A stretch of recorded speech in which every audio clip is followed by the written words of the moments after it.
Uè, Dodi! Allora, come stai? Bene, bene. A casa? La tua mogliettina? Tutti bene? Sì. Oh, sei su a Piazza Affari? Le toro van su, comprare. Le San Paolo scendono, vendere. Uè, Dodi, fammi una cortesia. Prendimi un po' di Alleanza, che stanno tenendo bene. Ma come soffro di sorda? Ma si strunza! Io che lei ti faccio la faccia nanda! Uè, Dodi, cosa hai capito? Un'interferenza. Sono su all'aeroporto. È passato un meridionale, ha sclerato. Sai come sono questi qui? Sono come i funghi, sono ovunque. Sì. Vedi, Dodino, che io sarò lì verso le 6. Sì, salvo imprevisti. Ha annunciato un ritardo di 2 ore. Io ma sono bella cara, ma si rompo cazzo scazzette cose, catino. Dodi, stammi tranquillino. No, ma cosa hai capito? Perdonami. È passato il Nino D'Angelo. Il Caled di Mergellina. Sì. È passato, ha sclerato. Sì, perché gli ha soppresso il volo per il Marocco. Se ne so cosa andava a fare in Marocco. Forse andava a trovare sui parenti. Buona questa, Dodi! Risatone, ti voglio così. Sì. Uè, Dodi, ti saluto. Sì, ti voglio bene. Ah, Dodi! Oh, prendi un po' di olivetti, che non si sa mai. Va bene? Ciao. Ciao, ti voglio bene, ciao. Oh, mia bella Madonnina, che te brilli di lontano. Mia dolce piccolina. Scusi, ma lei cosa ne pensa degli olivetti? Ah, guardate, gli olivetti per me sono fondamentali. Anche se prima, devo dire la verità, le compravo più spesso. Oggi con questo fatto dell'euro sono raddoppiati tutti i prezzi. È un problema, sì. Però col baccalà, guardate, vengono troppo bene. Anche coi peperoni. È un bel sentire. Andiamo bene, andiamo. Senta, ma le posso fare una domanda? Mi dica. Ma lei di dov'è? Sono di Milano. Si sentiva dall'accento. Voglio capire. Io poi ho comprato il Corriere della Sera proprio per imparare il milanese. Devo dire la verità, lei parla proprio uguale al giornale. Veramente. Che poi ho scoperto una cosa. Fra voi milanesi e noi napoletani. A proposito, io sono napoletano, mi presento. Simone Schettino. Galbusera. E il nome? Gennaro.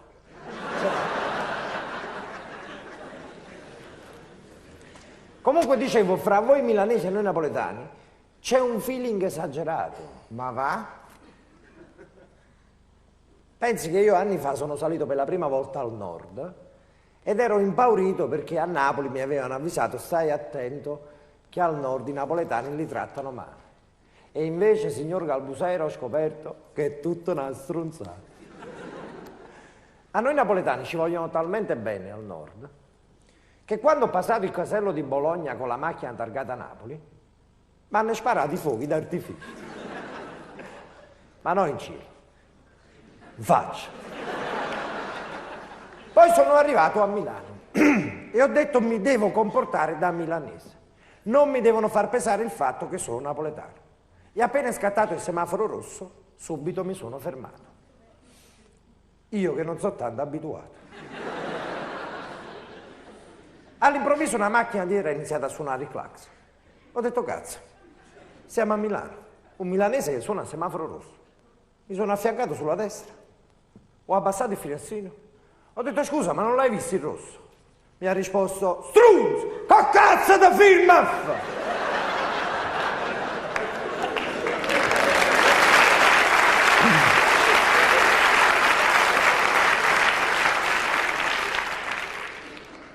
A quel punto ho fermato la macchina e ho preso un taxi.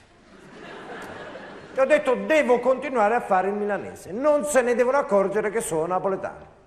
E quando il tassista mi ha detto, bella Milano, vero? Io ho risposto, e cazzo? Ci sono nato qui. L'unico problema sono questi teroni di merda che salgono a nord a rubarci il lavoro.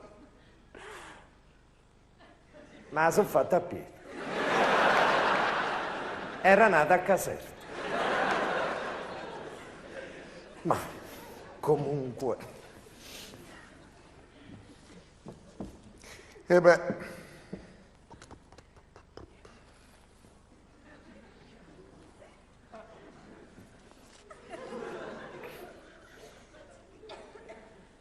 Niente, non prendo. Senta, ma le posso fare un'altra domanda? Ancora? Mi dica. Ma lei per caso ha la scheda team? Sì. E io ho visto che lei prima parlava, come mai lei è a campo e io no? Ma io sono di Milano. Scusate, che c'entra? Perché pagate di più? No, ma c'è una certa differenza.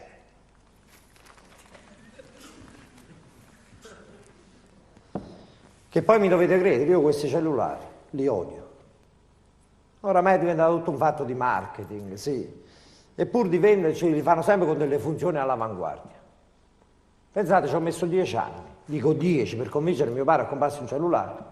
Finalmente ieri mattina è entrato in un negozio Nokia, il commesso appena l'ha visto ha detto, dottor, allora abbiamo il modello WAP, che si collega al computer, manda le foto e fa anche i fax. Mio padre giustamente ha risposto, scusate, ma uno che chiama a casa di mio figlio non lo tenete, facciamo prima.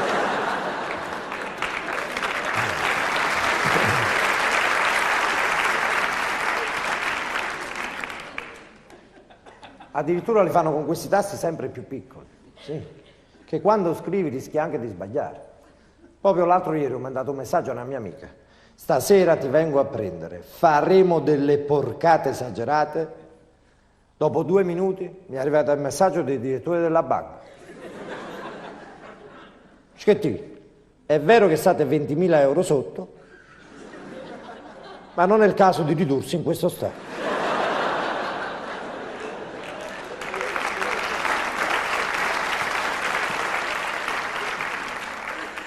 Addirittura Calbusè hanno inventato il video cellulare che manda anche le foto. Una cosa allucinante. Proprio una settimana fa l'ho comprato. 3 giorni fa mio padre disse, voglio prestami il cellulare, devo chiamare tua madre che è andata a fare una lampada dall'estetista. Quando all'improvviso, mentre papà faceva il numero di mamma, mio fratello che stava a un concerto mandò una fotografia di Barry White. Papà gridò dentro al telefono, Maria, togliti da sotto alla lampada che stai prendendo fuoco!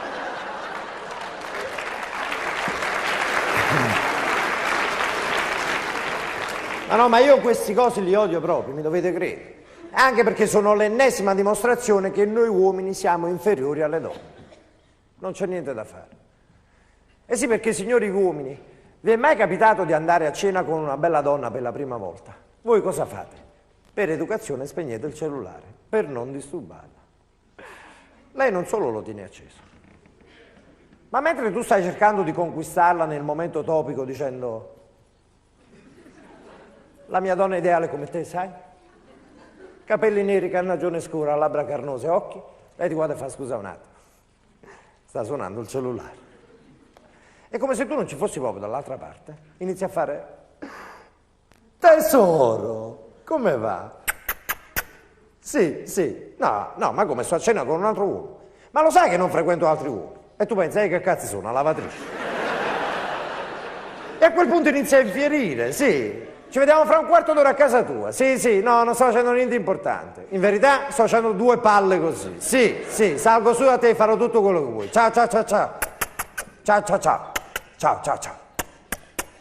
Spegne la chiamata, ti guarda negli occhi e con un'ipocrisia più falsa dei CD di Gigi D'Alessio che vendono sulle bancarelle, ti guarda e fa, mi devi credere, Nushka sta cazzo, lo schifo troppo assai.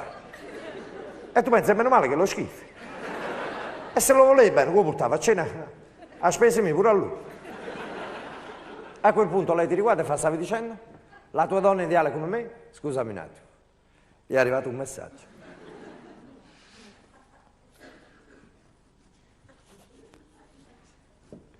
Aspetta che lo rispondo. 2 minuti, che lo rispondo. Ecco, l'ho mandato a fare in culo definitivamente. Dicevi allora, caro, la tua donna ideale come me? Capelli neri, carnagione scura, labbra carnose, occhi? Occhi? Così, così. Se non spegni mo mostro cellulare. A quel punto tu cosa fai? Per vendicarti accendi il tuo cellulare, sperando che ti chiami qualcuno. Tant'è vero che la prima chiamata che arriva, senza neanche vedere chi è, rispondi, piccola, fatti trovare a casa bella calda, vengo fra 20 minuti. E intanto dall'altra parte tuo padre, col viva voce, che esclama, oh me merda, ti stai drogando un'altra volta!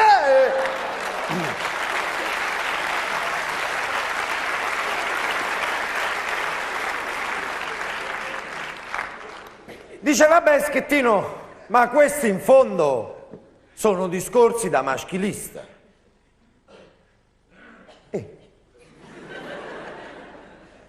No, Schettino, fai attenzione, che questi sono veramente discorsi da maschilisti.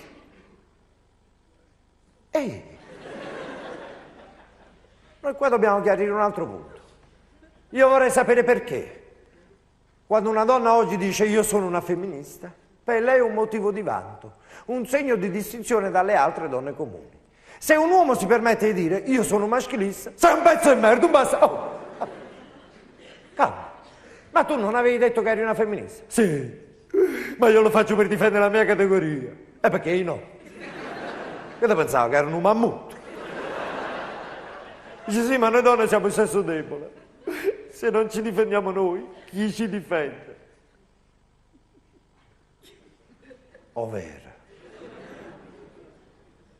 Allora, innanzitutto, se noi sesso debole lo intendiamo dal punto di vista della forza fisica, vi giuro, signori miei, che una volta, dico una, ho dato uno schiaffo a una ragazza, ebbi un pugno talmente forte dietro la schiena che dopo 2 secondi esclamai facciamo pace e sono sbattuto. Secondo punto di vista è se noi sesso debole lo intendiamo dal lato dei diritti. Nel 1975 col diritto di famiglia è stato stabilito che gli uomini e le donne hanno pari diritti e fin qui alziamo le mani, per l'amor di Dio. È giustissimo. Nel corso del tempo poi la Cassazione cosa ha stabilito? Che in caso di divorzio l'ex marito è tenuto a passare alla ex moglie gli alimenti, ossia un corrispettivo economico che le consenta di condurre lo stesso tenore di vita che conduceva durante il matrimonio. Attenzione quindi, oggi la donna è autonoma, indipendente, può lavorare, può fare le sue scelte, l'unico caso in cui non riesce ad alzarsi dalla sedia è quando divorzia. Dice, amore, ma potresti alzarti? Ce la faccio. Ma ti do una mano? Non c'è da andare, non c'è da andare. Amore, scusa, ma vorresti andare a lavorare? Perché non fai la babysitter? Lo sai, i bambini l'ho sempre schifato, non è cosa. E la tassista? Un lavoro da uomini. E allora vai a lavorare in banca. Troppo difficile. Ma come troppo difficile? Si tratta solo di contare i soldi della gente. Appunto. Preferisco raccontare tu, mica sono stronzo.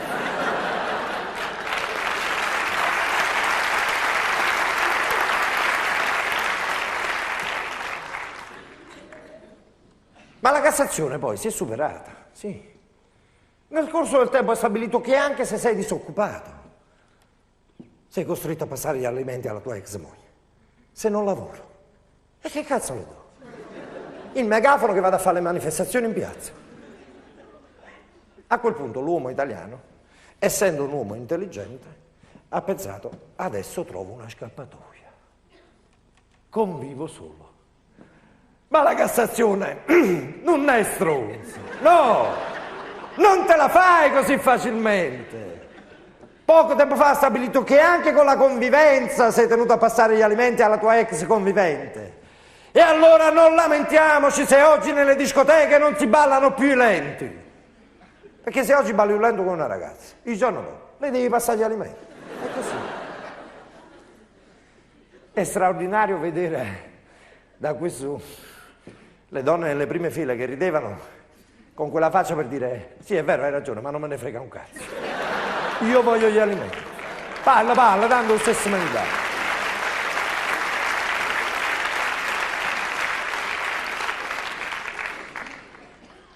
L'unico con gli attributi è stato il signore qua che ha detto c'è la moglie, ce l'ha con te, Terzo punto di vista è se noi sesso debole lo intendiamo dal lato della capacità sessuale. Io vorrei sapere perché. E un domani fra 100 anni, quando sarò nell'aldilà, lo chiederò a qualcuno. Perché la donna è stata creata in modo che appena vuole fare sesso, basta che fa così e lo può fare tranquillamente. Noi uomini invece abbiamo bisogno del cosiddetto fenomeno della levitazione. Che attenzione, non è detto che avvenga sempre, è comunque destinata ad esaurirsi col tempo. E vedo che qua parecchi di loro ne sanno qualcosa.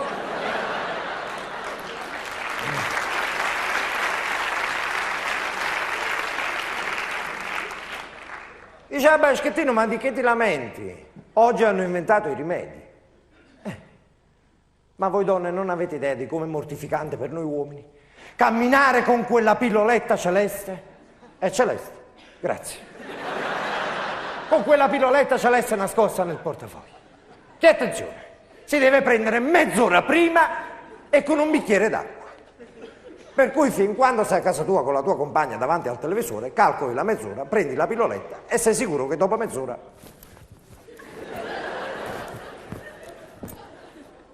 è una soddisfazione. Ma quando ti trovi d'estate a mezzanotte, su quelle spiagge a Fregene, dove la fontanina più vicina a sud sta a Reggio Calabria e a nord a Pordenone Cento, che cazzo fai? Dice, vabbè, ma la potresti prendere senza acqua. E se rimane bloccata in gola? C'ho il pomo d'Adamo come il naso di Pinocchio, è una figura in me.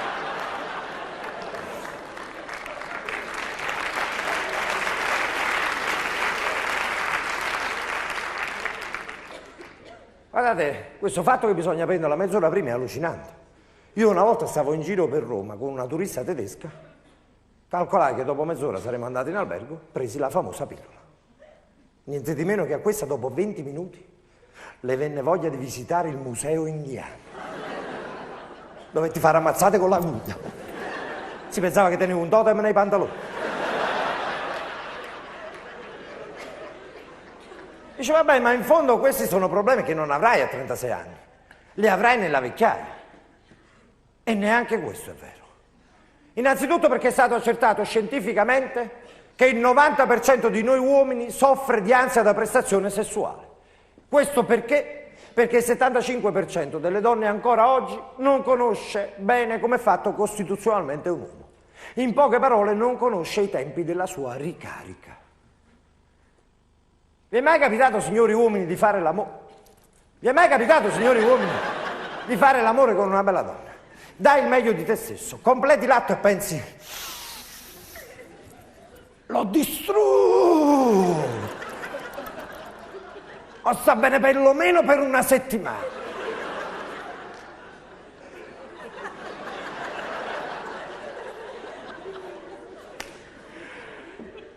Secondo te? Ecco che ti adagi con la testa sul cuscino. Ti accendi una bella sigaretta col sorriso stampato sul volto, soddisfatto di quello che hai fatto, e dopo neanche 18 secondi ti senti un piede dietro al collo. Tu pensi, che cazzo sta facendo un massaggio? Ti vai a girare e vedi lei che si avvicina con una vena di sangue nell'occhio e ti sussurra all'orecchio: lo facciamo di nuovo?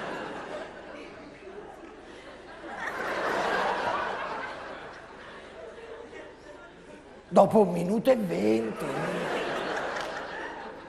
Ci vuole il pifferaio magico, sorella.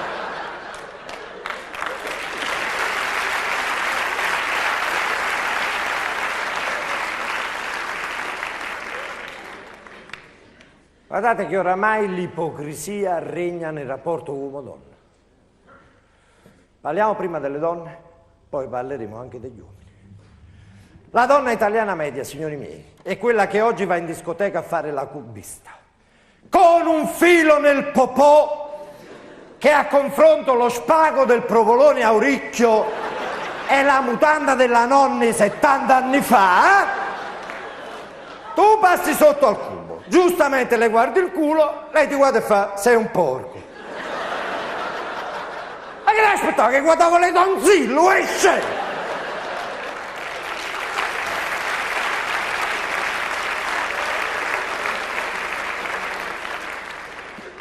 Miss Italia, 50 selezioni, ti fai un cuore così per superarle, in finale quella che vince piange e le altre fanno la festa. Come cazzo funziona?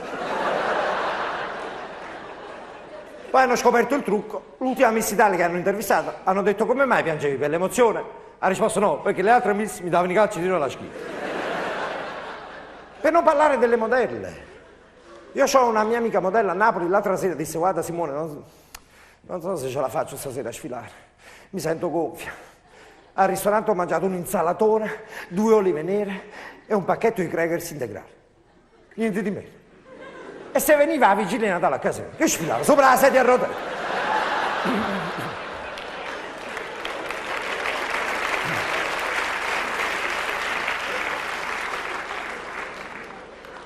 Anche l'uomo italiano, però, bisogna dirlo, è di un'ipocrisia allucinante. L'uomo italiano è quello che quante più storie d'amore ha, più pensa di essere un superuomo. E per avvalorare questa sua figura è costretto anche a dire un sacco di stronzate. Io ho un amico che di soprannome fa Scialone. Pensate, questo una mattina cacciò un perizoma dalla tasca sotto al mio portone.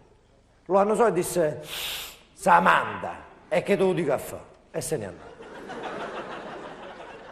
La mattina dopo cacciò un altro perizoma. Jessica, che ne parliamo a fare? E se ne andò. La mattina dopo, Catiuscia, che te lo dico a fare? Disse: ce lo vedi bene che è un box. Madonna, Tonino Parrucchino! E se ne andò.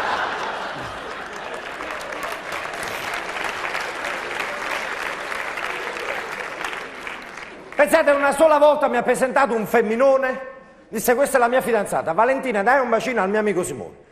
Rispose la ragazza: Scialò, se dobbiamo fare una cosa a 3 mi devi dare 300 euro in più. Talmente stronzo che una volta camminava Sabina Ferilli per strada, disse: Scialò, hai visto la Ferilli? Disse: per l'amor di Dio non me la far vedere proprio. Scialò, ma perché la conosci? La conosco. Ci sono stato 1 mese e mezzo, poi l'ho mandata a quel paese. Mi odia. Scommettiamo che se la saluto non mi caga proprio. Ma il colmo si è avuto quest'estate. Quando siamo andati in vacanza insieme abbiamo affittato una casa di villeggiatura. Pensate, in questa casa, sulla parete del salotto appesa c'era una gabbia con un canarino. Scialone mi chiamò e disse: voglio, ascoltami bene. Quando sto con una donna in casa, come segnale, metto il canarino fuori al balcone. Niente di meno che dopo una settimana il canarino bussò vicino alla gabbia, disse: Scialò, te la voglio pagare una femmina, fammi prendere un poco d'acqua.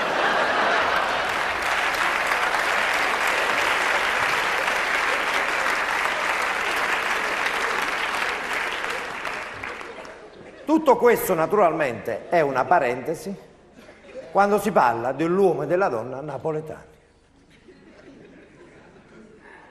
Noi napoletani siamo sempre diversi, siamo una razza a parte, lo sappiamo. L'uomo napoletano, ad esempio, anche lui prende il Viagra, ma non perché ne ha bisogno, ma perché nella sua testa quella sera deve scassare tutto cosa. In quel momento vorrebbe una specie di martello pneumatico. Devo scassare moglie, materasso, cuscino, pure la bambola sul lenzuolo, devo scassare pure là. Per il napoletano i preliminari cosa sono? Il primo turno della Coppa UEFA. Basta! Basta!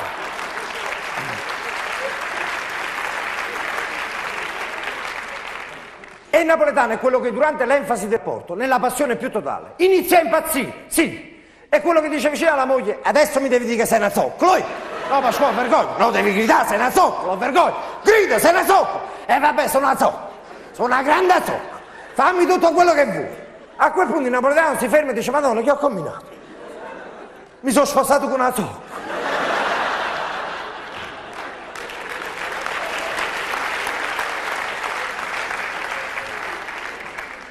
Il napoletano è quello che non usa mai le precauzioni, mai. Ma non perché non le vuole usare, è perché proprio la parola precauzione, che ancora deve capire bene che significa. Tanto è vero che mentre Maria e Pasquale stanno facendo l'amore, quando a un certo punto Maria dice: Pasqua, fermati! Che è, Maria? Ma hai preso le precauzioni? Pasquale pensa: il gas lo spegno. Il contatore.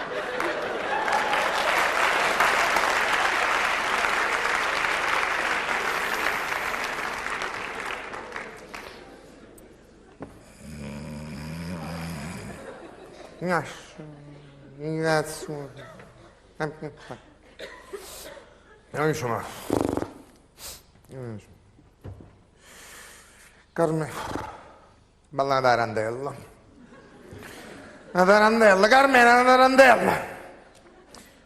Non mi fa molto.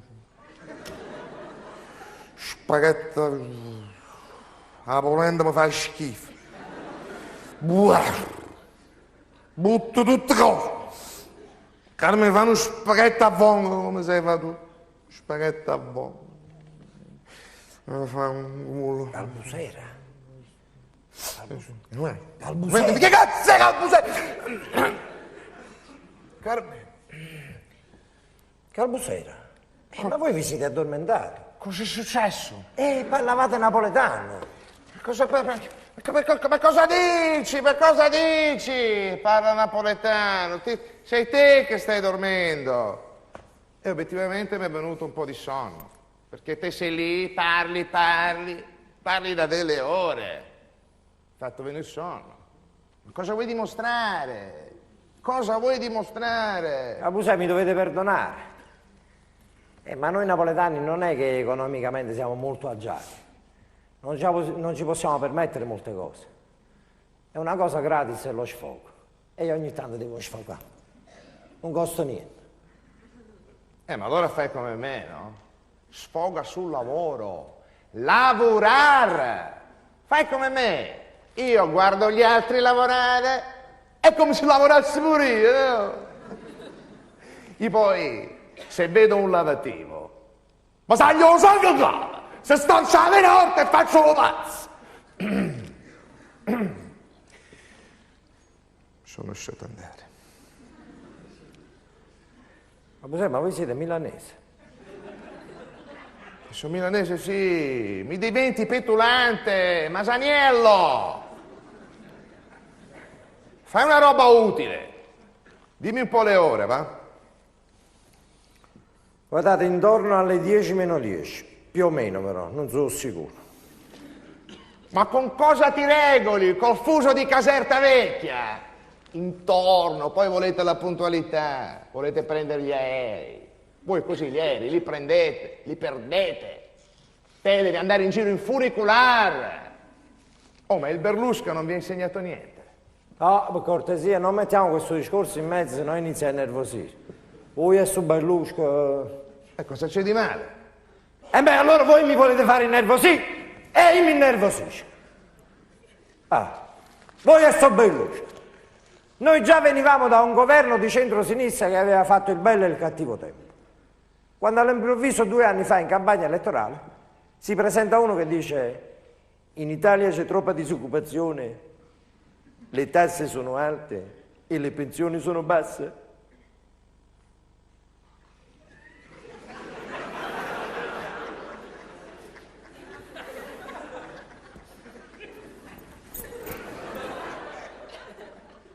Che pensi me? 1 milione di posti di lavoro, meno tasse per tutti, 1 milione minimo ai pensionati. Ma fanculo! E se ve lo dico io, fidatevi, che sono uno di voi, io che sono nato in una grotta fra il bue e l'asinello. Ma poi quello che dico io, uno che è presidente del Milan, proprietario delle reti Mediaset, c'ha 5-6 mila miliardi delle vecchie lire sparse in banca per fatti suoi, che in campagna elettorale esce su un manifesto enorme con un dito puntato verso il basso e sottoscritto un buon posto anche per te. E quale? Il posto alle Poste a 900 euro al mese, quando 500 le pago solo di affitto? Qua a conti fatti, caro Berlusconi, l'unico posto buono è il posto tuo. Me lo vuoi dare? Buono.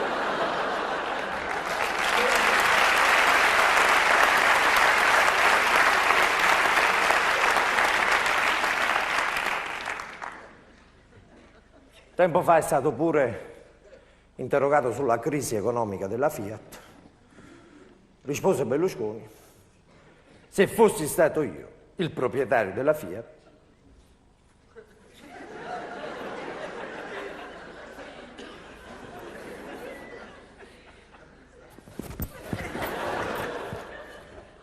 che pensava a me, avrei tolto il marchio Fiat e avrei messo quello Ferrari.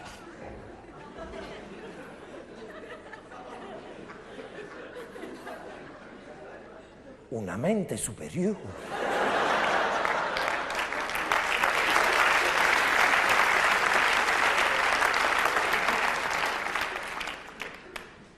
Tu non avresti mai pensato a togliere il marchio Fiat e a mettere quello Ferrari. Bisogna inchinarsi davanti a una mente del genere. Immaginate una Panda 30 sopra l'autostrada con la scritta Ferrari dietro al cofano.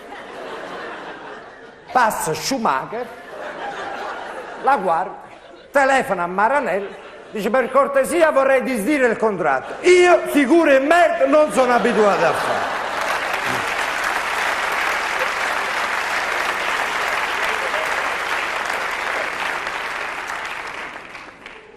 Ma poi 1 milione di posti di lavoro. Ma chi cazzo te li ha chiesti? Qua stiamo studiando da 100 anni il metodo per non fare niente dalla mattina alla sera e tu ci vuoi mettere a lavorare 1 milione di noi.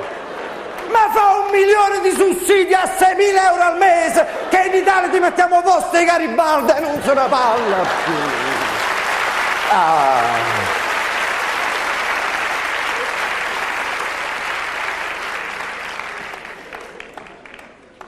Per non parlare della politica estera. Con chi cazzo siamo alleati? Un giorno con Bush, un altro con Putin, un altro con Chirac. Non è possibile. Fra poco ci alleiamo pure con Saddam Hussein. Ma c'è il pericolo che se scoppia una guerra, gli unici stronzi a essere bombardati siamo noi.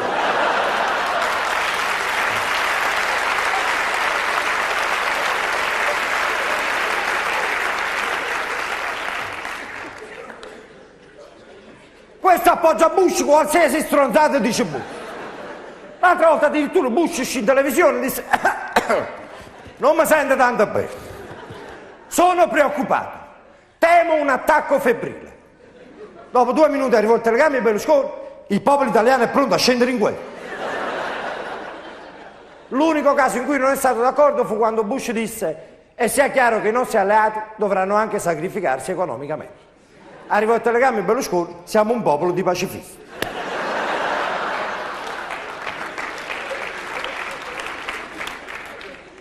Non so se vi ricordate, tempo fa c'erano dei prigionieri palestinesi che per sottrarli alle mani di Sharon li offrirono alla comunità internazionale.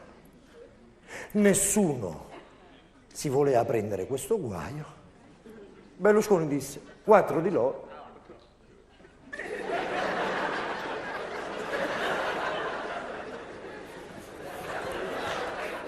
che pensami pure stavolta. Li porterò in dei posti sicuri. Li portarono a Bari, picchiarono i palestinesi e si rubarono gli orologi. Li portarono a Genova, li picchiarono e si rubarono le collanine. Li portarono a Napoli, li picchiarono e si rubarono tutto il resto. Dopo una settimana i palestinesi telefonarono a Sharon. Dissero: vienici a prendere, tu sei un signore a confrontare questo.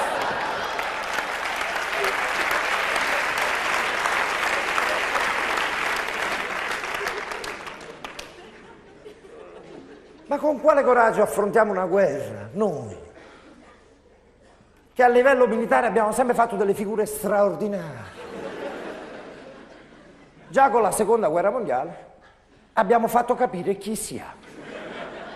Siamo gli unici, e sottolineo gli unici, che hanno pareggiato una guerra. Gli unici. La Germania ha perso, l'America ha vinto, 0-0. Che c'è da fare?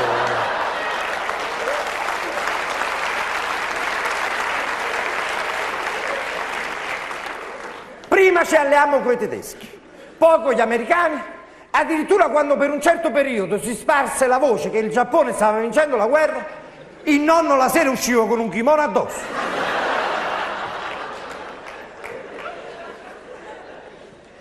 Però ci siamo prontamente riscattati con la guerra in Vietnam. Infatti non abbiamo partecipato proprio.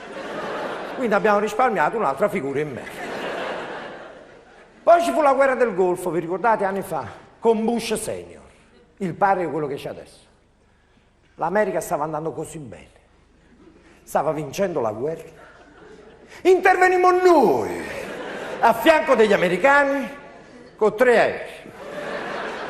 3. Uno lo presero pure. Vi ricordate il pilota? Cocciolone. Quello che usciva per televisione con la faccia tutta gonfia e diceva tutto a posto, tutto a posto. Tanto è vero che quando lo liberarono, Bush gli diede la medaglia al valore personalmente. Gliela inchiodò in fronte. E quando Cocciolone disse: Presidente, non vedo l'ora di salire di nuovo su un aereo, rispose: abbi pazienza, prendo il tuo treno e non rompero.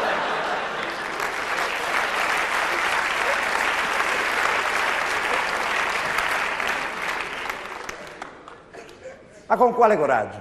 Andiamo a fare una guerra contro gente che è disposta a farsi saltare in cielo?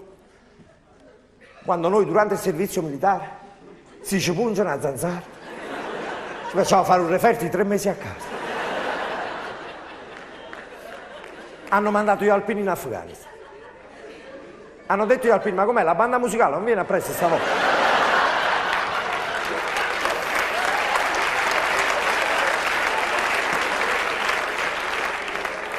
Pensavano che era la sagra della castagna.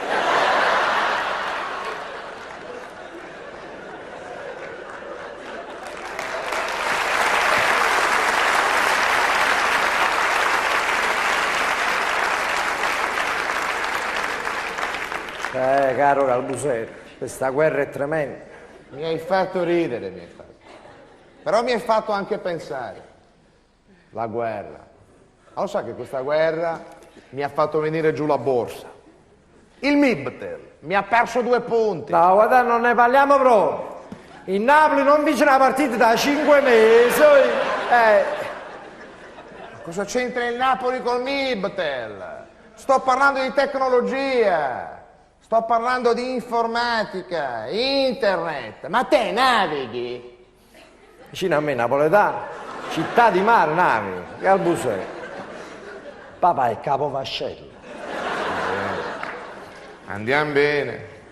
Io sto parlando di computer, ma te ce l'hai un sito? Guarda, c'ho un monolocale a Posillipo, però la residenza ce l'ho da mio zio, per non pagare le multe. Oh, veramente la comunicazione con te è imbarazzante. Veramente. C'è più soddisfazione a parlare con uno Zulu girato di spalle. Oh, te hai il cervellino di una formica per giunta infiammato. Ma dove hai fatto le scuole? Nella capanna dello zio Tom. Sto parlando di informatica, computer. E ma parla e parla, ma proprio un cazzo, dice sempre stessi cose. Computer, informatica, internet. Ma te, chatti? Guardate, io un computer ce l'ho. Anche perché mi hanno detto devi comprare il computer. Oggi è fondamentale, sì. È tipo soprammobile oramai, l'ho lasciato stare. Io già con la calcolatrice avevo delle difficoltà. A radici quadrate, cose insopportabili. E poi a fare quello che dite voi, Calbusei. Chattare. Non è il caso. mi sono arreso. Perché? E si va incontro a degli inconvenienti, sì. Oggi ci si conosce tramite internet, ma che...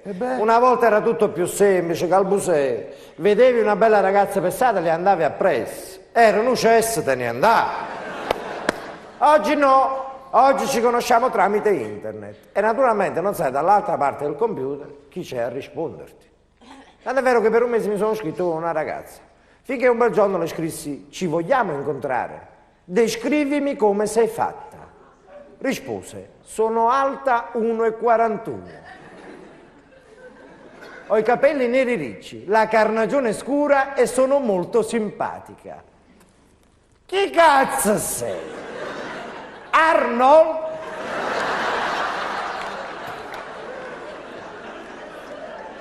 A quel punto era troppo tardi per dire di no. Così che sono andato sotto al suo portone con la mia macchina. E rimasi un'ora ad aspettare, dato che non c'era nessuno. E intanto rimasi colpito da una pianta vicino al palazzo. Sei tu!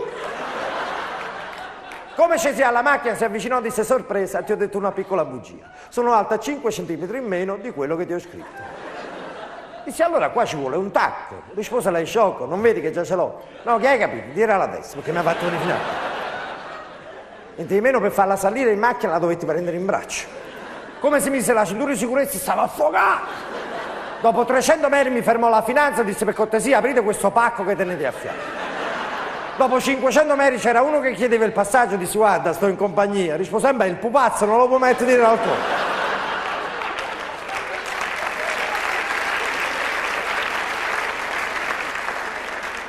Come entrammo nel ristorante, venne il cameriere vicino e disse: che faccio? Li porto 2 calamari vicino a sta cozza! A quel punto lei mi guarda negli occhi e fa: parliamo un po' di te. Che giorno sei nato? Quanti anni hai? Che segno sei? Che mi devi fare una fattura addosso? Comunque sono gemelli, disse. Rispose lei: io invece sono vergine. E ci credo. Che lo tenevi sto coraggio? A proposito, mi lasci il numero cellulare? Il cellulare? Segnati, 113.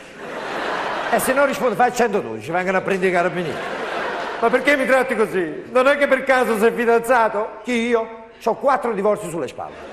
Sto con un viados e lo picchio dalla mattina alla sera. Che bello, a me piace molto la violenza. Allora siamo a posto, perché fa 2 minuti, se non ne va, ti sono la capatanza.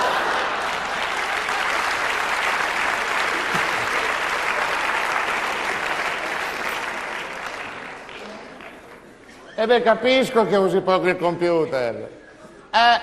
Un'esperienza del genere non si dimentica mica facilmente. Ci vuole la terapia. Ah, vogliono veramente rinunciarsi, fratello. Non è possibile. Calbusè, ma voi siete un milanese un po' strano. Comunque, Calbusè, da noi a Napoli poco computer, ma molta televisione. Bene, così vi confrontate. Io poi adoro la televisione, sì. Che poi sanno programmi intelligenti, formativi, culturali. E questo? Domenica io. Dove gli ospiti sono Paolo Villaggio, Little Tony, Mauro Orfei e fino a poco tempo fa pure Silvana Pampanini. Hanno chiesto a Alberto Sordi se voleva partecipare. Risposta a Alberto Sordi: e che me la faccio con i vecchi? Giù Cascasella, un mago talmente scemo che l'altra volta stava Andrea Bocelli come ospite in studio, disse: guardami, guardami, guardami, guardami.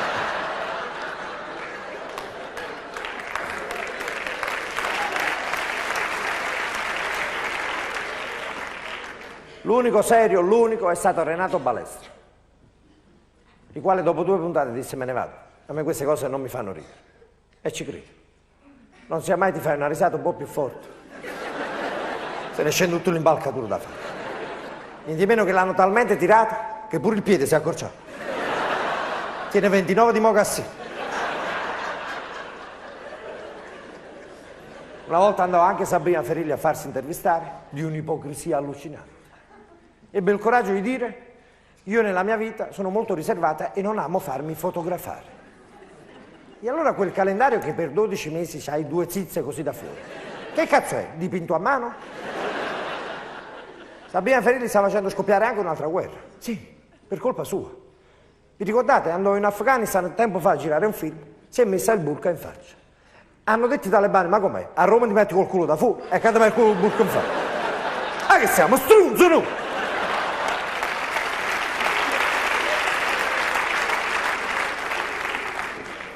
Michele Cucuzzo fa un programma, si chiama La vita in diretta.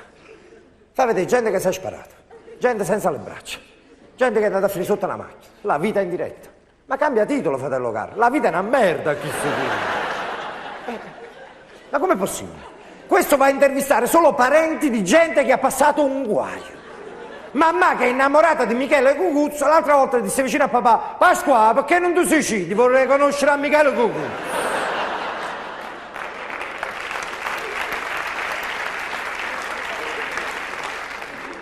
Ma poi con questi nomi dei programmi ci state creando confusione. L'altra volta il nonno disse alla nonna: Concè, tu vuoi stare zitto o no? Sa Bruno Vespa sta facendo il porta a porta. Disse la nonna: Madonna, fammi andare a fare un po' di caffè, se no mo che entri, che cazzo gli offriamo? Non so se avete seguito la polemica a porta. Ultimamente doveva andare Monica Lewinsky, si è presa 25.000 euro, pari quasi a 50 milioni, e non si è presentata. Giustamente il presidente della Rai, Baldassarre, ha chiamato a Vespa e ha detto: Vespa, ma com'è sto fatto? Questa si è presa 50 milioni e non vi ha fatto neanche un servizio. Anche Vespa ha risposto: Baldassarre, forse a te non l'ha fatto un servizio, a me l'ha fatto.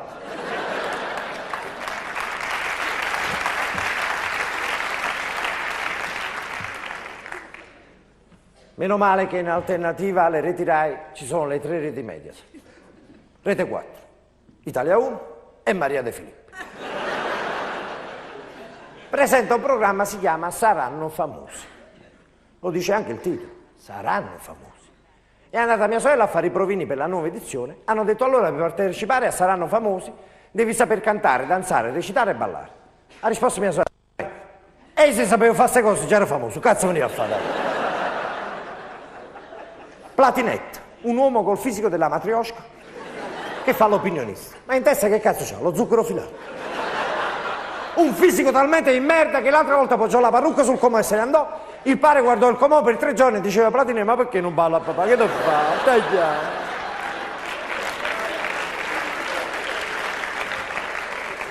Licia Colò ci ha fatto 2 palle così, lei e gli orsi polari, non se ne può più. Tanto è vero che l'ultima volta che è andata al Polo Nord, fuori alla grotta ha trovato un cartello: gentilmente stiamo in letargo, Licia Colò non rombruca.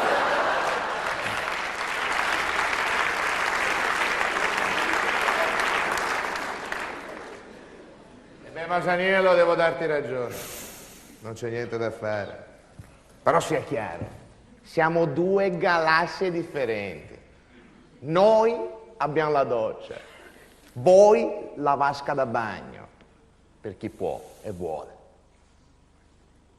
Noi lottiamo per la Coppa dei Campioni, voi per la Coppa del Nonno.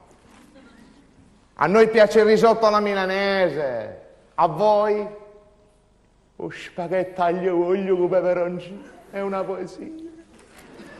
Spaghetti aglio e olio con peperoncino. Calbusei. Sì? Ma voi siete veramente sicuri che siete milanesi? Ma ti ho detto di sì, mi diventi insistente. Quante volte devo dirtelo? A papà, lo chiamavano Salvatore milanese. Ah, mi fa piacere. Siamo milanesi da 40 generazioni. Pensa che siamo stati noi che abbiamo inventato la formula del panettone. Veramente? Fu un errore, stavamo facendo la pastiera.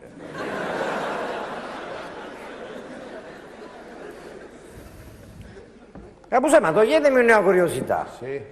Ma voi mi avete riconosciuto? No. Cioè questa faccia non mi dice niente. È strano. No, perché dovete sapere che io faccio il cabarettista. Ah, sì. Bello. Io ho lavorato anche sulle reti nazionali. Bello. A Napoli ad esempio sono un mito proprio, un idolo. Pensate, i fans napoletani sono molto calorosi nei miei confronti. Ti voglio un bene. Sì, sì. Bene. A volte anche troppo, Calbusè però. Sì, sì. Pensate, a volte sto per strada, in una piazza da solo, passa qualcuno col cellulare che sta parlando e fa: allora hai capito? Ci vediamo stasera alle 7, 7 e mezza. Sì, mi raccomando, sii puntuale. Sì, sì, sì, sì. Oh, aspetta, non chiudere, aspetta. Guarda chi ti passa. E Pasquale, un fans tuo. Fa una battuta come sei tu. Al che io gentilmente prendo il telefono in mano e faccio: ciao Pasquale, quello dall'altra parte, ma chi sei? Sono Simone Schettino, il fondamentalista napoletano. Uah, e come lo conosci a Tonino? Pasqua, ma va a fanculo tu e Tonino!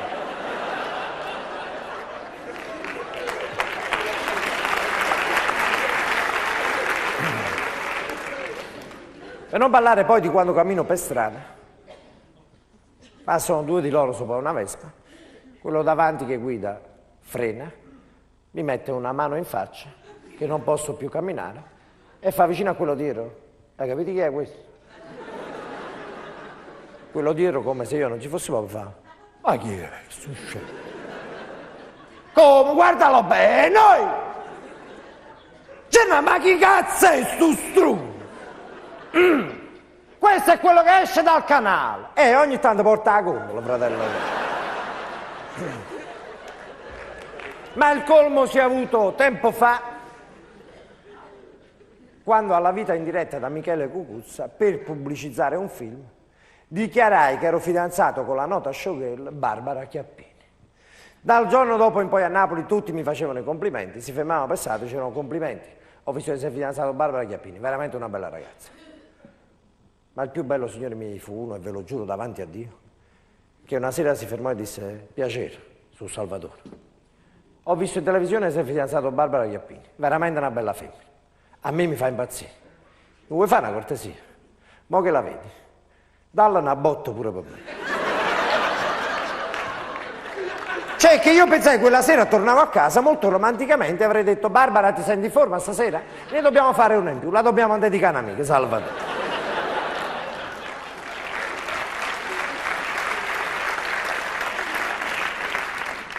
Ma voi non avete idea di come viviamo noi a Napoli, in delle condizioni allucinanti. E la cosa più brutta è che noi napoletani non protestiamo neanche più. No.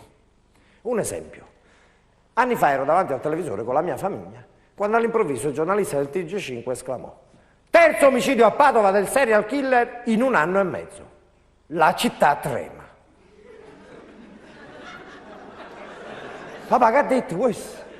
Terzo omicidio in 1 anno e mezzo, la città trema. Niente di meno che a Napoli l'anno scorso, per uccidere solo 10 persone in 2 mesi, uscì l'articolo sul giornale: Napoli, 2 punti, migliora la qualità della vita.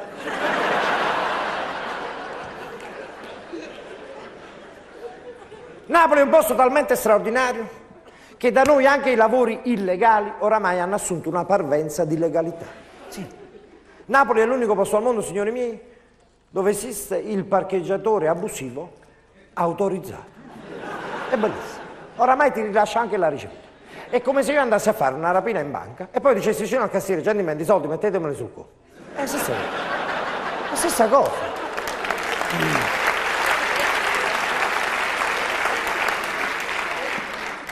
La cosa più bella del parcheggiatore abusivo a Napoli è la tariffa.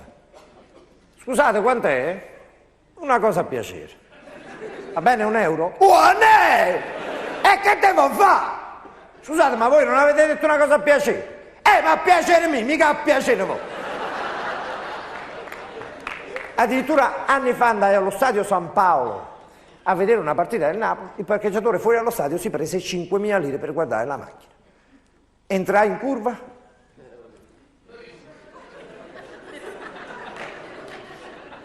Stavo un parcheggiatore a fianco a me. Dissi: bello, io ti ho dato 5.000 lire per la macchina. Rispose: qual è il problema, capitano? Non vi preoccupate, io ogni tanto ve la guardo da qua su.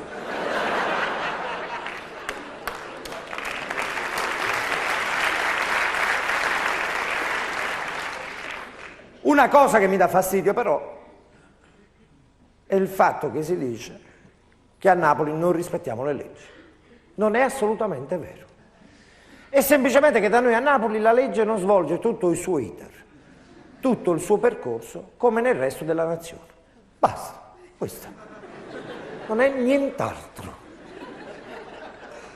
Un esempio. Anni fa fecero la proposta di legge sul casco obbligatorio. Vi ricordate?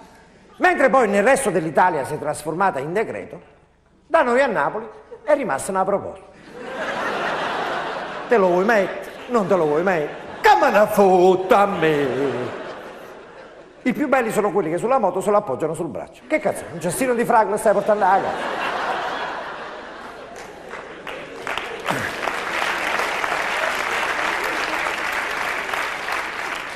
Ancora più bella poi è la scusa per evitare la multa. Mica dico io il casco non me lo posso mettere, perché tengo la sinusite.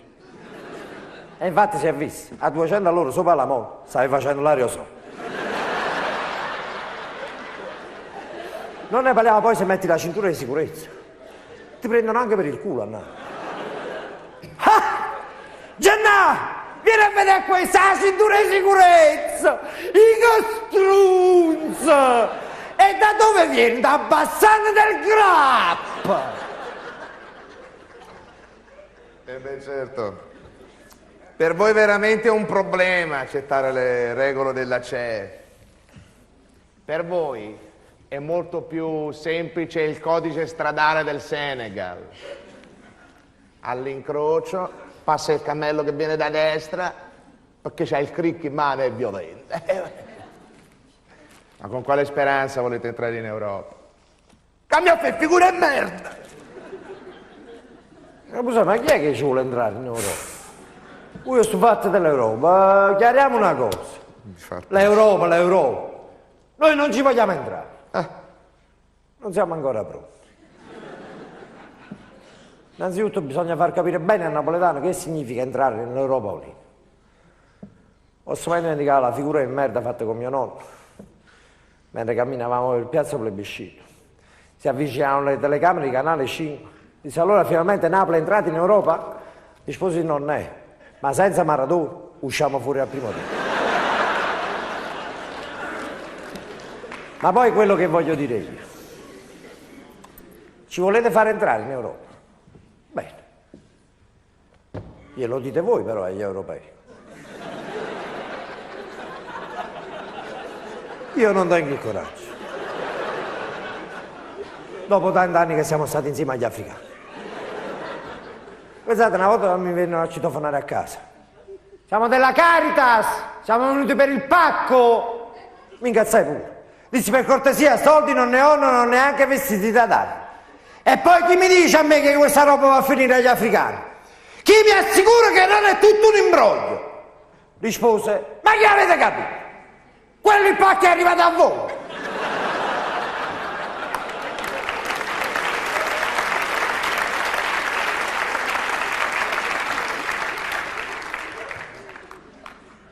Che poi si dice che in futuro ci sarà una lingua comune per tutta l'Europa e sarà l'inglese per tutti.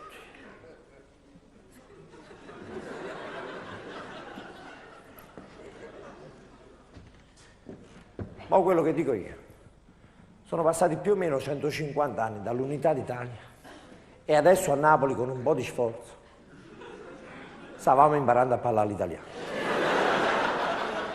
Ma che volete da noi? Che dobbiamo fare più? L'inglese. Non posso mai dimenticare quando venne Clinton in visita a Napoli, allora presidente degli Stati Uniti. Come scese dall'aereo, vide a Bassolino, disse Antonio, my friend, what time is it?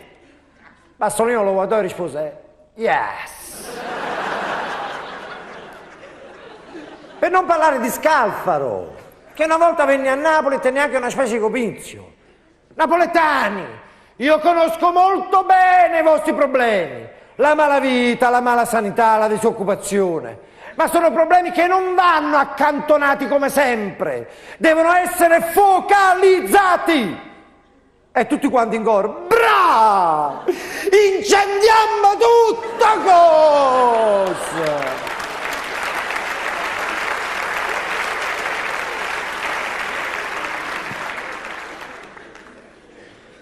Che poi i metodi più veloci per imparare l'inglese quali sono? 2. O le cassette che ascolti di notte mentre dormi, o andare a lavorare in Inghilterra. Ora per quanto riguarda le cassette, a Napoli non si compra una cassetta originale perlomeno da 20 anni.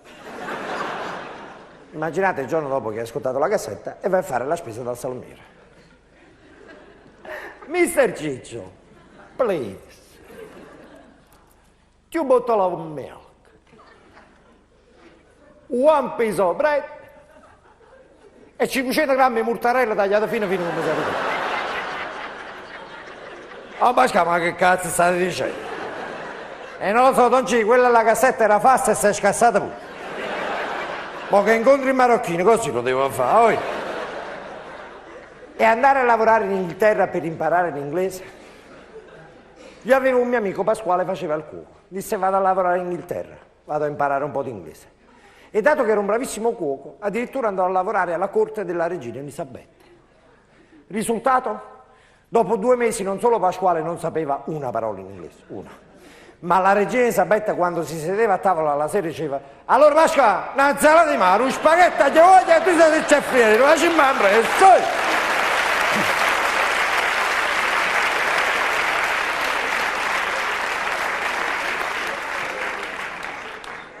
Che cosa abbiamo a che vedere noi con gli europei?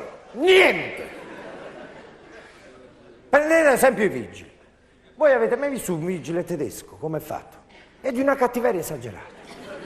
Durante il servizio sta sempre perfetto in uniforme, non beve, non fuma, non si distrae. Se gli viene mal di pancia, stringe le chiappe fino alle 8 di sera, quando deve tornare a casa. E se gli chiedi un'informazione di una precisione allucinante, ti fa 2 palle così. Mi scusi signor vigile, per un bar. Allora mi stia a sentire, metta la freccia e inserisca la prima. Dopo 300 metri non la prima a destra che divide accesso, non la seconda che è isola pedonale, la terza giri a destra. Subito dopo troverà un semaforo, se è verde proceda, se è arancione proceda con cautela, se è rosso si ferma.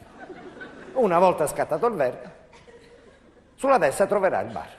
Mi raccomando, non parcheggi sulle strisce pedonali né nell'area riservata agli handicappati. Come mai cercava un bar? Voleva prendere un bel caffè? No! Dovevo andare in bagno, ma penso che me ne torna a casa.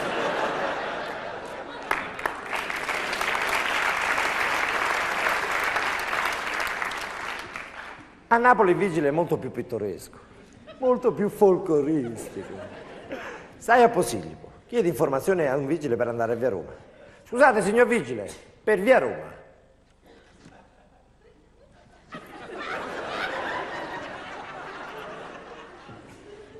A me.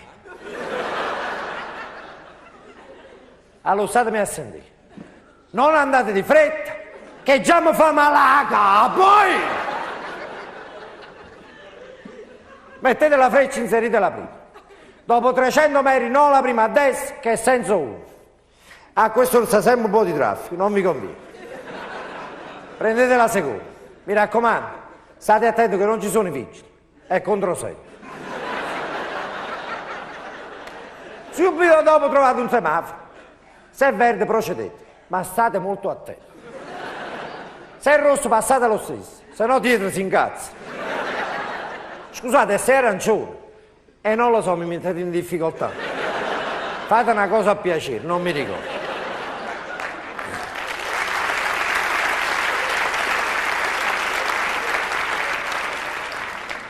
Girato l'angolo trovate uno che vende i CD falsi, si chiama Pasquale.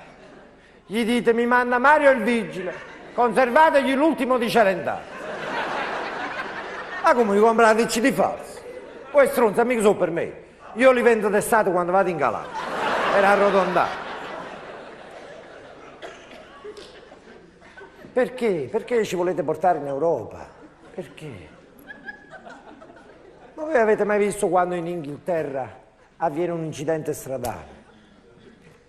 I 2 conducenti della macchina non si incazzano, no. Sembrano 2 stronzi. Si fanno i complimenti fra di loro. Scende il primo dalla macchina, mi scusi, stavo correndo un po' troppo. Scende l'altro, no, si figuri, sono cose che capitano a tutti. Comunque ora le lascerò i dati, scriveremo una bella lettera all'assicurazione. Anzi, sa che le dico? Per velocizzare la pratica faremo un bel modulo C. A proposito, si è fatto qualcosa fisicamente? No, sono perfettamente integro. Anzi, dopo andremo a prendere un bel tè insieme. È stato un piacere aver avuto una botta da lei. Sembrano 2 stronzi, non si incazza.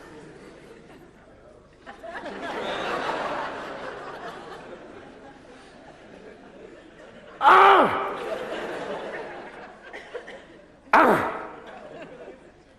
Napoli...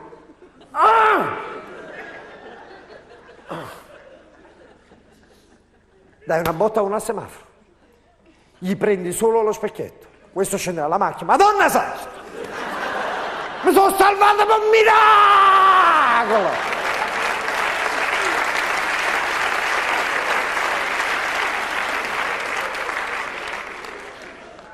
Guardate, ma voi stavate di controsenso.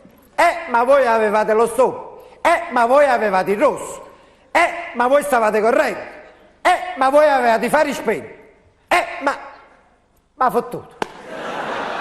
Ma fottuto, mo per i fari spenti gli devo pagare i danni. Vabbè, meno male comunque che si è rotto solo lo specchietto. Niente di me. E lo sportello qua non vedi che hai combinato qua vicino. Però fortunatamente fisicamente non vi siete fatto niente. Azz! Tu mi hai ucciso una moglie e 2 figli! Guardate, quelli in macchina non c'è nessuno! Madonna! Già sono volati in giro!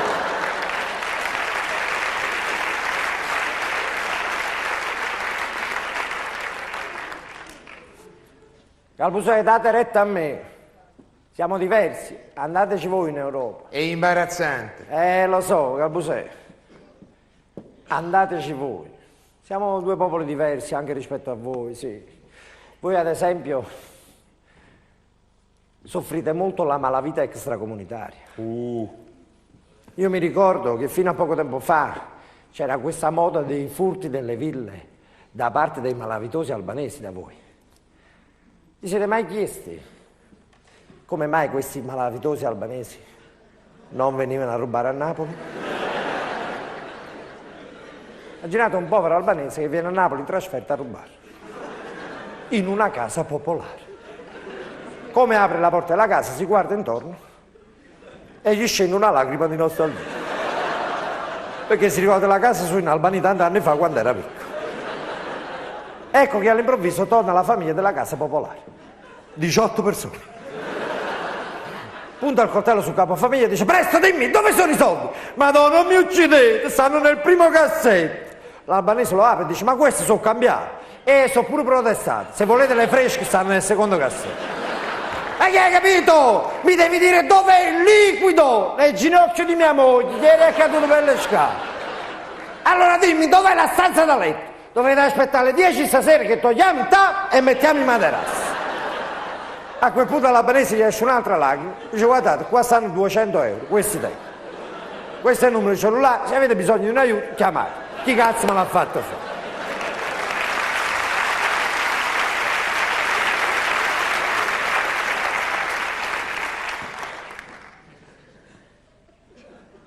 I milanesi sono terrorizzati dalla malavita albanese, non scendono più di casa. A Napoli già quando vendono non ebbero fortuna. Come arrivarono coi gommoni sulla spiaggia, trovarono il parcheggiatore abusivo. Allora 5.000 lire a gommone! Ma come chiedete i soldi a noi? Non sapete che siamo brutta gente? In verità non volevo dire, ma fate un po' che schifo di fare. Comunque qua pagano tutti quanti. A proposito, che siete venuti a fare? E per diverse cose, la prostituzione, le armi, la droga. Giuseppe venire. Siamo pieni da parecchi. Ma aspettavamo a te dall'Albania.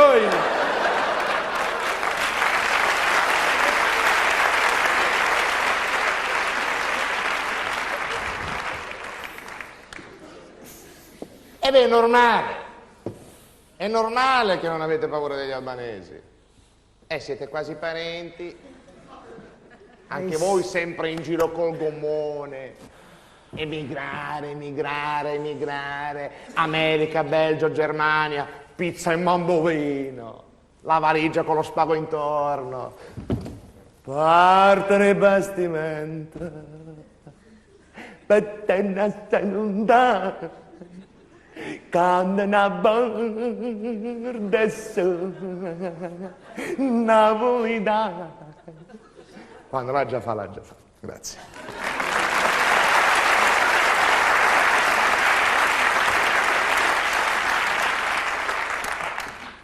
Senti, deficit. Mi sono lasciato prendere la mano. Non mi faccio prendere da queste mani, ma stai un po' che esagerato. C'è niente di male. sti imbecilli. Tu ti ricordi forse dei napoletani di 50 anni fa? Emigrare, ma chi? Non è così. No! Oggi il napoletano viaggia per piacere come tutti gli altri. E sai una delle mete preferite dei napoletani qual è? No. Cuba. Io sono stato 15 volte. Ci deve essere un bel mare lì. Bellissimo. E la cosa più straordinaria che ho notato è vedere la differenza fra i vari viaggiatori che dall'Italia partono per Cuba. Avete mai visto il milanese come si presenta all'aeroporto per andare a Cuba? Sembra che deve andare a lavorare in banca. Maglioncino con la V, camicia sempre fresca, valigia della Samsonite comprata il giorno prima, mai alla UPIM perché costa di meno e quindi per il milanese è una figura di merda, portafogli pieno di carte di credito, e se chiede al milanese perché va a Cuba ti risponde: Figo, ho lavorato un anno intero, devo pure staccare la spina, no? ma che sì, un frigorifero.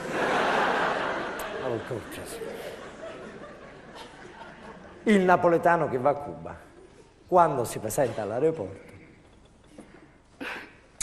è una poesia. Il napoletano che va a Cuba si presenta all'aeroporto il mese di novembre, col temporale, con certi camicia hawaiano, certi pappagalli danno di sabato sera. Tiene una valigia di 50 kg, che più che una vacanza sembra che ha avuto uno sfratto di casa. Con 40 camicie dentro e 2 pantaloni, 2, perché per il napoletano l'importante è che la camicia è sempre fresca. Non fa niente se fa le tartarughe dentro al pantalone. E c'è pure una camicia di flanella nella valigia, perché voglio non si può mai sapere. Le fregature su assai nella vita.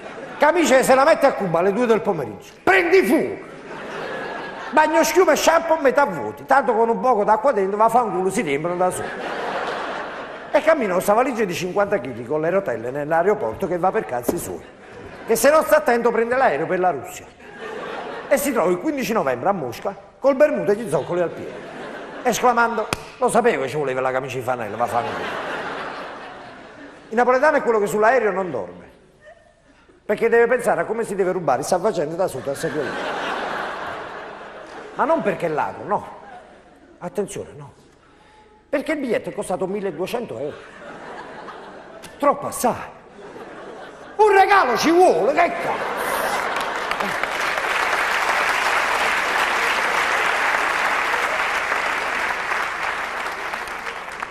E se tu gli dici: Pasqua, ma tu la barca non ce l'hai, che te ne fai del salvagente? Quello ti risponde: strunzo.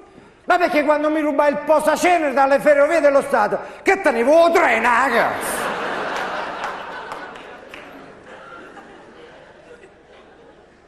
Ma questa differenza si vede ancora di più al ritorno, quando sull'aereo si parla delle conquiste fatte a Cuba.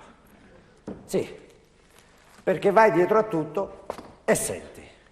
Uè Marco, quella ragazza era una figa tremenda. Mi ha chiesto $300, gli ho dati 350. È stato un investimento. Il massimo dello squallore proprio. Poi vai davanti a tutto e senti la poesia. Gennaro, tu giuro su mamma, non mi ha chiesto una lira. Gennaro si è presa solo i soldi per il tassì, $500. Ascolta, dove cazzo abitavi? In Argentina? Che... C'era quella era una santa. C'era quella era vergine. Pasqua, ma chi te l'ha detto? Oh figlio.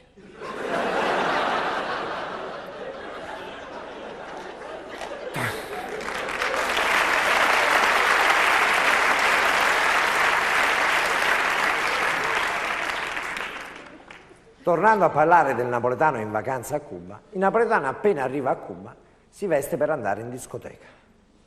Entri in questo locale e inizi a vedere un centinaio di gazzelle, bionde, mulatte e more, che ti guardano, ti sorridono e ti toccano. E tu pensi: ma cosa c'era stasera nel profumo? O sangue San Gennaro. Poi ti butti in mezzo alla pista a fare i ballo latinoamericani che ti hanno insegnato qui in Italia. 4 anni ci hai messo per imparare. O meneito bibi, o meneito, a Macarena. Mi cubano pensa che tu sei embriaco fraccio. Perché si balli a Cuba non li hanno mai visti. E mentre tu balli come uno stronzo, o meneito bibi, o meneito, Si avvicina una mulatta alta 1,80 m che balla col culo così vicino a te. Ora il napoletano già geneticamente, quando balla un lento, sa la pressione a 4,80 e si gonfia una vena sul collo. Immaginate quando una mulatta alta 1,80 m balla col culo così vicino a te. Ma la cosa più triste è il processo di solidificazione che avviene entro 10 secondi.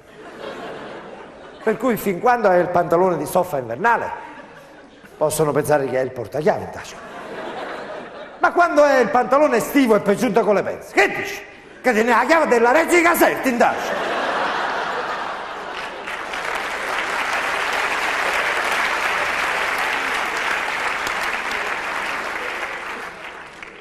Da noi a Napoli non è così. No. Da noi innanzitutto a Napoli per andare a ballare sono fondamentali i preparativi. Per l'uomo è importante il vestito.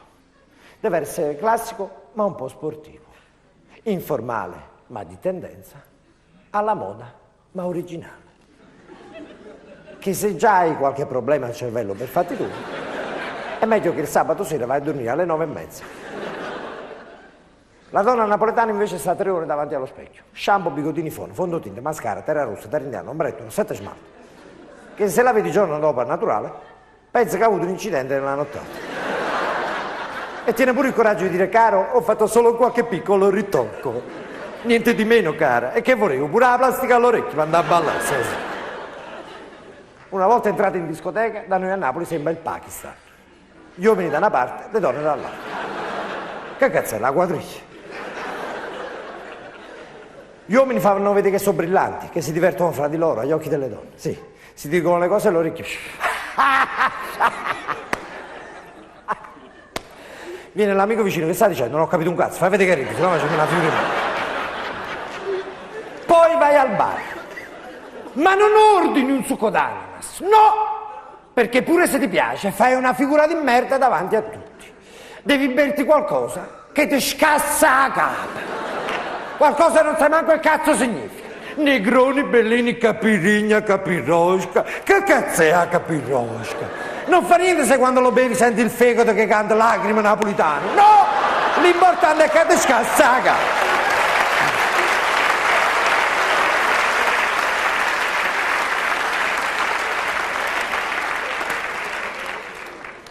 Poi si torna in pista, ci sta sempre quello che dice, ragazzi, scusate, vado un attimo in bagno. Torna dopo un quarto d'ora, tu lo vedi e dici, Gennaro, ma che è sta polvere bianca sotto al naso? Sta polvere bianca? Ah, prima in bagno. Mi sono mangiato una fetta di pandoro.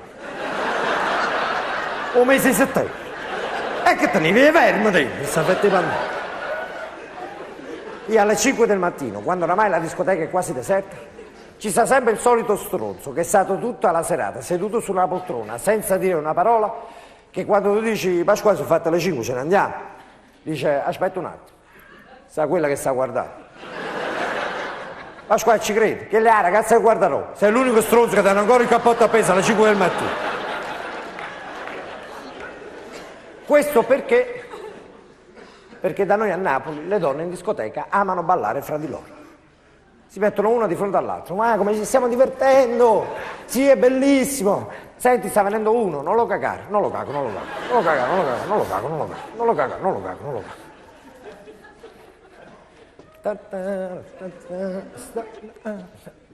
cago. Ciao, come ti chiami? Non sento. No, volevo sapere, come ti chiami? Non sento, non sento. Come ti chiami?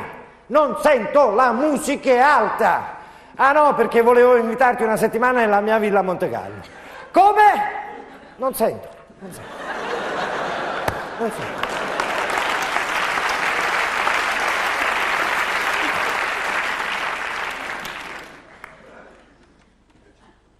Io però vi devo confessare una cosa. Se io sono stato a Cuba 15 volte,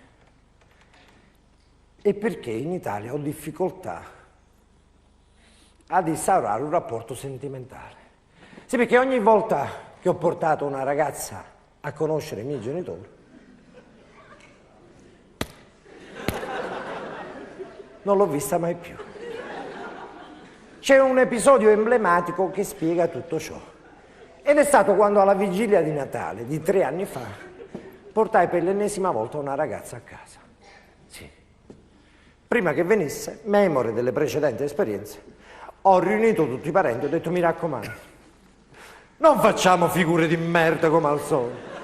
Ma hanno risposto: no. E come ti permetti? Ho detto: vabbè, allora stavolta hanno capito la lezione, è tutto a posto. Quando all'improvviso eravamo tutti seduti a tavola, compresa la mia ragazza, papà si è affacciato alla finestra, ha visto il maltempo da una parte, il sole dall'altra. Ha esclamato: papà, signori, con sto tempo non si capisce più niente. Non esiste più la 4 stagioni.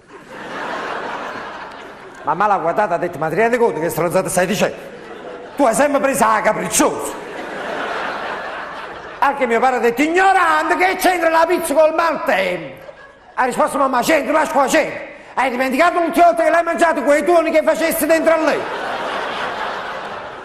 Ho detto: mamma, un po' di contegno. Ma ha risposto: mi sono dimenticato di comprare. Comunque c'è una bella bottiglia di vino, signori, assaggiate. La mia ragazza timidamente ha detto: signora, io sono astemia. Si è alzato il nonno e ha detto molto lito: Gennaro Schettino.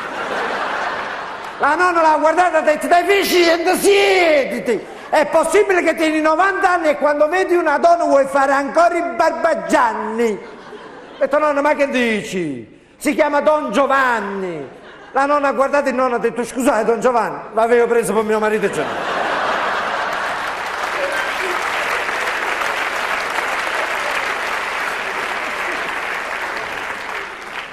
In quel momento, per spezzare il ritmo, ho detto: papà, ho comprato il giornale, vuoi dare un'occhiata?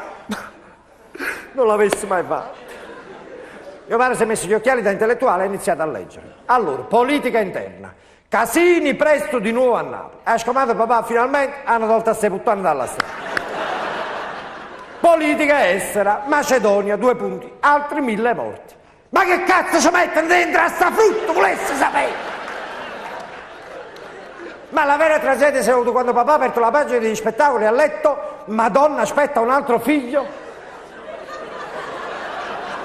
Ha detto vicino a mamma: Mari, mette un'altra culla dentro per sé, poi...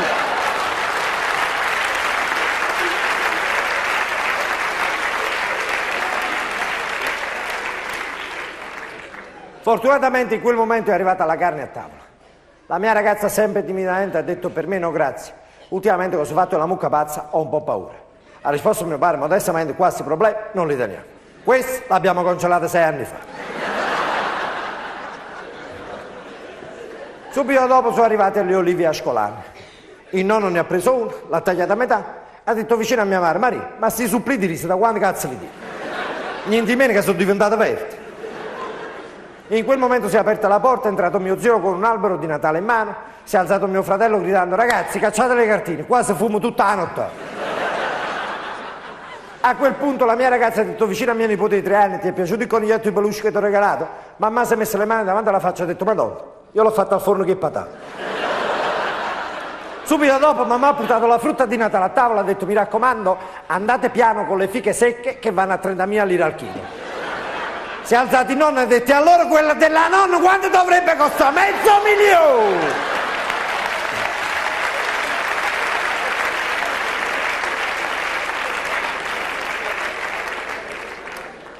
A quel punto sono intervenuto di nuovo io. Ho detto: signori, e basta. Basta. Qua invece di migliorare peggioriamo. Se io e la mia ragazza stavamo qui era per comunicarvi che abbiamo intenzione di sposarci. Mio padre si è messo le mani davanti alla faccia e ha detto: Madonna, mio figlio ha messo incinta la ragazza. Ma mamma ha guardato e ha detto: stronzo, te l'ho sempre detto! Mettiti il profiterol! A quel punto ho detto: ma che avete capito? La mia ragazza non è incinta. Noi ci amiamo. Ha risposto mamma: l'amore, l'amore. Non l'ha fatto questa stronzata. L'ho fatto io 40 anni fa. Ora mi trovo con 3 figli parassiti sulle spalle. Un padre e una madre completamente deficienti. E un marito che spende $500.000 di Viagra al giorno e l'unica cosa che alza è la persiana la prima mattina.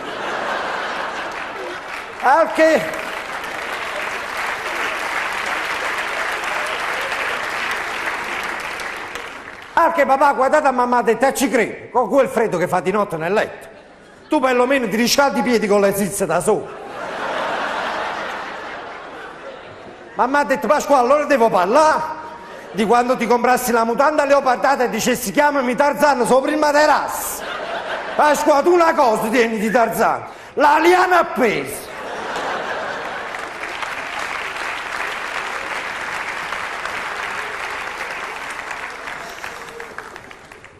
Beh, però guarda, il calore della famiglia ha la sua importanza.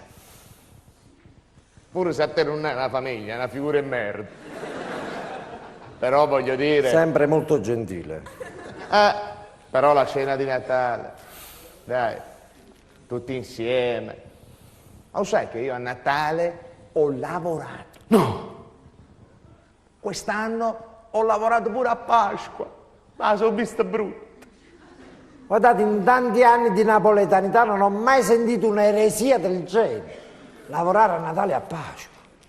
Non come te, la cena di Natale, a vigilia, il calore a casa, la famiglia, un cenone, un spaghetto a poco, l'insalata in forza, a spigola, un baccalà, un struffolo.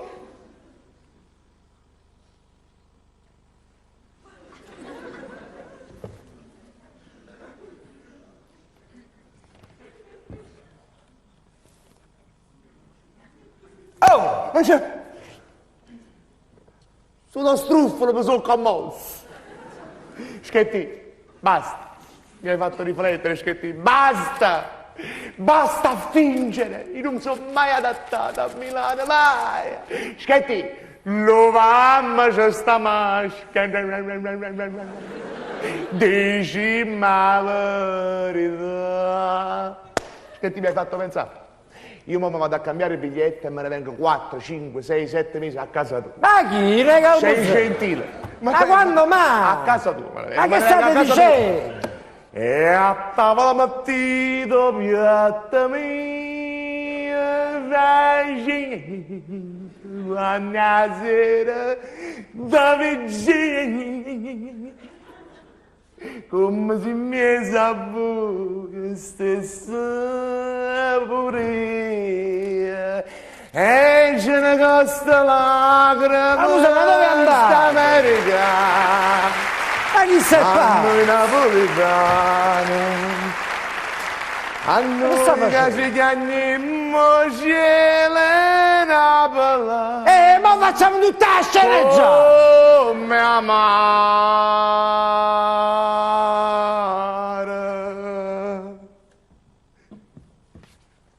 stupana.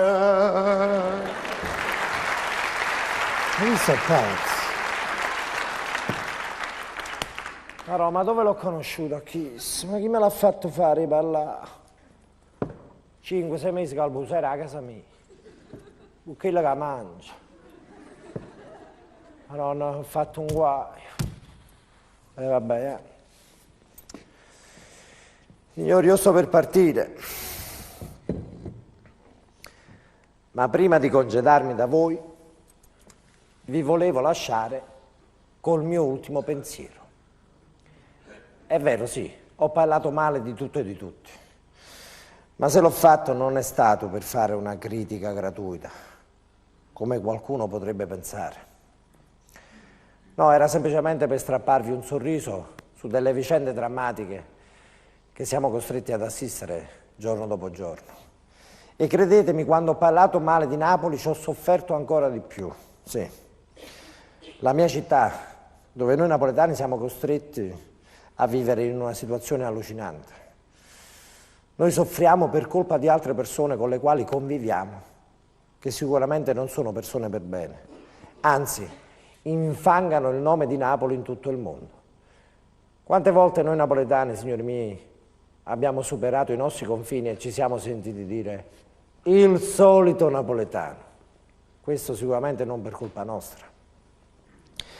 C'è una canzone della compagnia di canto popolare che si chiama Città Policinella, che a un certo punto, parlando dei napoletani, dice: mi dispiace solamente che l'orgoglio di questa gente si mortifica ogni giorno per una manica di fetetti.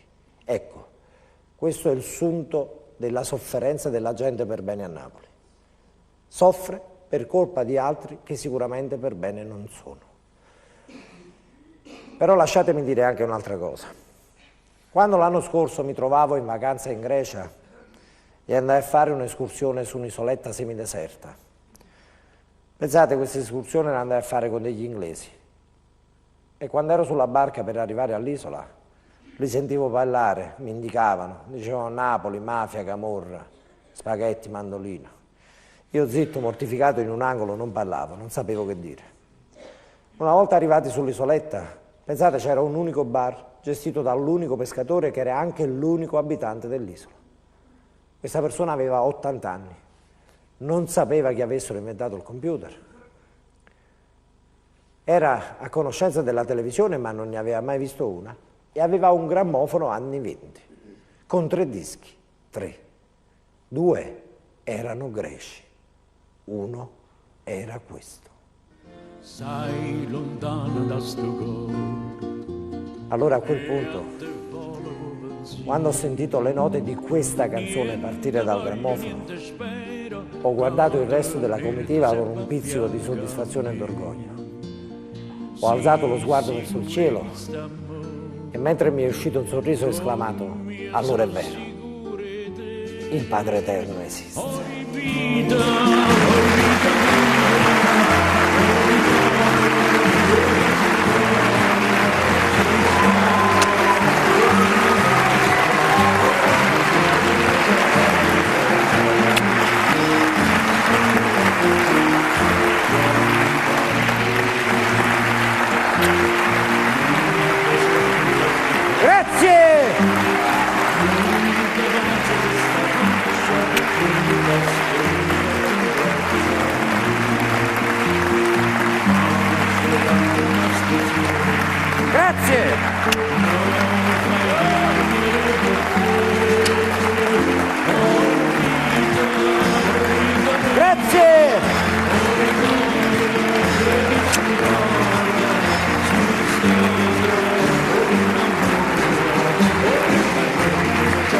Signori, Gaetano De Martino!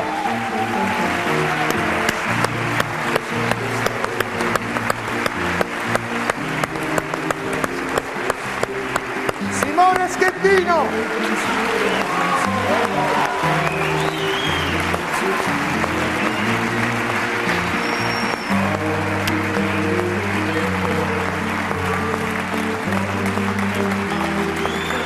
Grazie!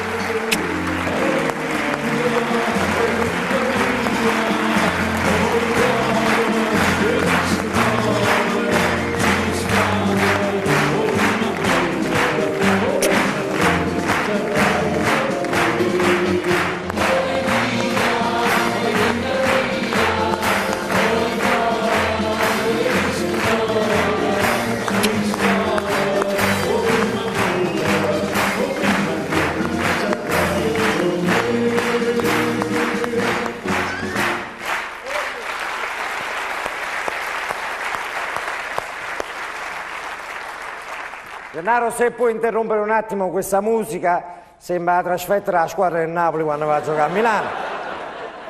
Un unico pullman, tutti quanti insieme.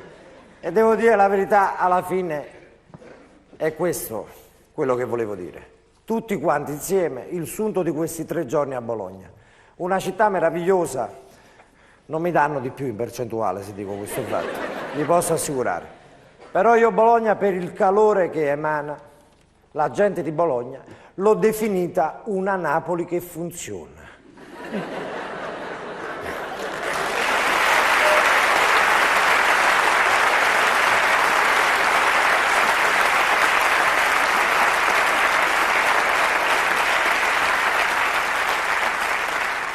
Mi fa piacere anche che hai fatto l'applauso perché per un attimo ho pensato che eri una fotografia. Tutta la serata immobile, voglio dire. Va bene che bisogna stare composti, però non era il caso. Quanto è costato il biglietto, fratello caro? Così la prossima volta. Stavo scherzando. Non ti preoccupare. È giusto un modo di socializzare proprio alla fine, tanto domani me ne vado, quindi non mi puoi fare un culo così. Anche perché ti vedo alto, quindi è pericoloso, voglio dire. La signora qui sta rimettendo, oramai alla fine, mi fa piacere. Il marito sta piangendo, sta ancora ricordando il Viagra. Le do la ricetta, caso mai trova la farmacia aperta. Dicevo, non solo una Napoli che funziona, ma signori miei, fortunatamente voi non avete il mare, se no noi eravamo fottuti. Grazie! Ciao, grazie!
Dicevo, per quanto riguarda Napoli,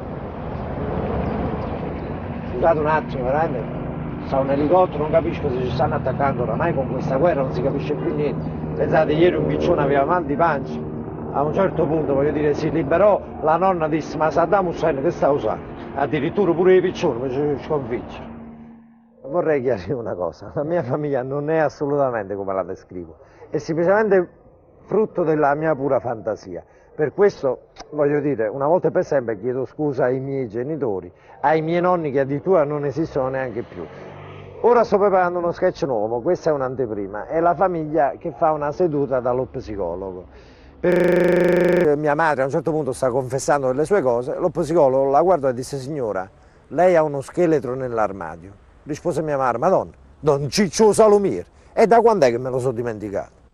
Come nasce Simone Schettino? Simone Schettino nasce 6 anni fa, quando per la prima volta, scusate ma sta ancora l'elicottero, ma niente di meno che manca Rambo 3, è stata un'ora e mezza sopra un elicottero, ma com'è possibile? Ma poi quanta benzina tieni? Ma fa che tiene l'impianto a gas? Bello! Già! Aga!